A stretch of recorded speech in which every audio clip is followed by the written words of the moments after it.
So today I want to talk about something that we're probably all aware of, climate change. Climate change is this terrible thing that's making the future of humanity look somewhat uncertain.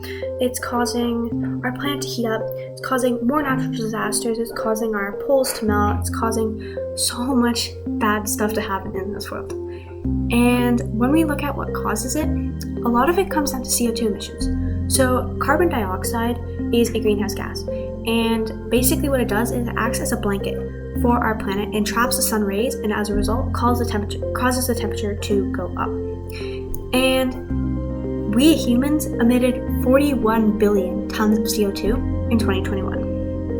And unfortunately, 37 billion of those came from fossil fuels.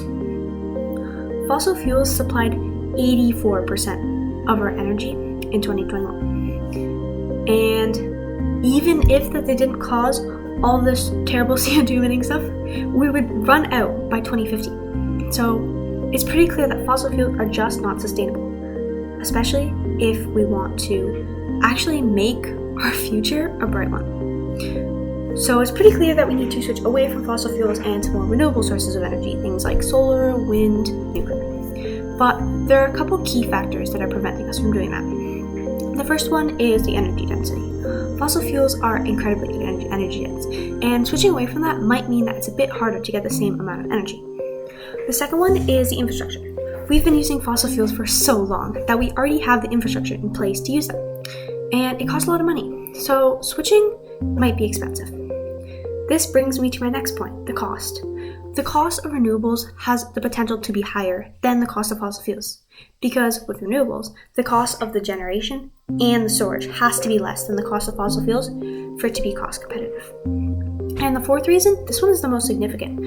Renewables are intermittent. Things like solar and wind especially, because the sun isn't always shining and the wind isn't always blowing. There's this concept called the duck curve, which basically says that there is an imbalance between energy supply and demand. With solar, it produces the most energy in the middle of the day. That also happens to be when energy demand is at its lowest, and vice versa.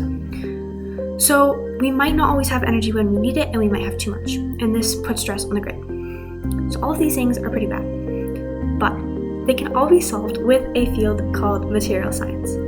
Material science is the study of the materials that make up our world and their properties, and then how we can use those to solve problems.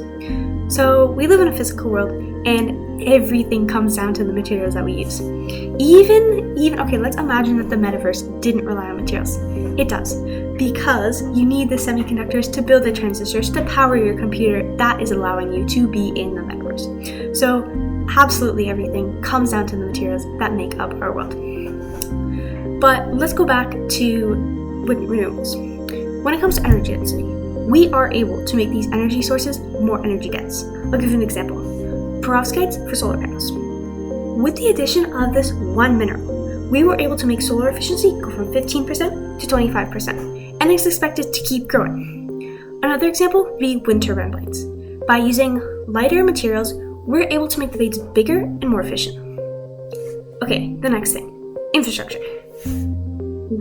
So we probably won't be able to detox completely from fossil fuels, and it probably won't be the best thing to do. Not immediately, at least, because we rely so much on them. So the best thing to do would be to integrate these renewables into the grid. And that's exactly where material science comes in.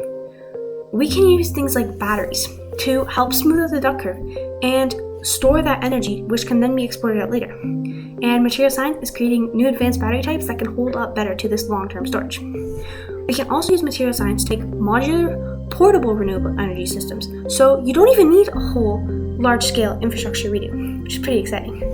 Okay, now the next one, cost. This is more of a misconception than anything. But while the cost of renewables is not yet under the cost of fossil fuels, it's making insane advancements.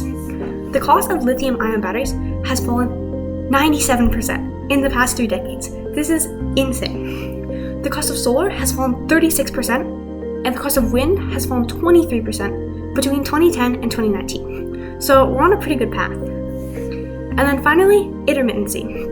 Material science has the most potential for solving the duck curve, in my opinion. If we look at things like batteries, advancing those and making them be able to store energy for days, which is what we need for grid applications, is a materials problem. Things like iron air batteries, lithium sulfur, silicon-based batteries. This is a material science problem. And even lesser known energy storage devices such as flywheels, which are basically a disk that spins and stores kinetic energy. You need superconducting magnets to hold these flywheels and make them more efficient, because having mechanic bearings would reduce the efficiency. You also need materials to make the flywheels. So not only can material science bridge gaps, but it can create an exciting future. If you look at fusion, which is the pinnacle of renewable energy, it's the cleanest of clean. It can produce energy 4 million times denser than that of fossil fuels. The reason we don't have fusion is because we don't have the materials for fusion. We need superconducting magnets to be able to run fusion. And we also need materials that can survive the temperatures and pressures, which we don't have. So everything comes down to materials. Even something as simple as your car. If we could use cheaper, better, stronger, lighter materials, we'd be able to make your car more efficient. Your car would be lighter, it would have better fuel economy. It would have less emissions. So the way I like to think about this is breaking it down to first principles. And I think that material science lets us do this. By going down to the atomic level, we're able to understand how everything in our world works. Material science is going to play a huge role in the clean energy transition, and the possibilities are quite literally endless. Think about how many materials you have today that you would never have imagined would be possible. That's the power of it. Our reliance on unsustainable energy is a huge problem that needs to be solved, and I believe it can be solved with material science. Thank you.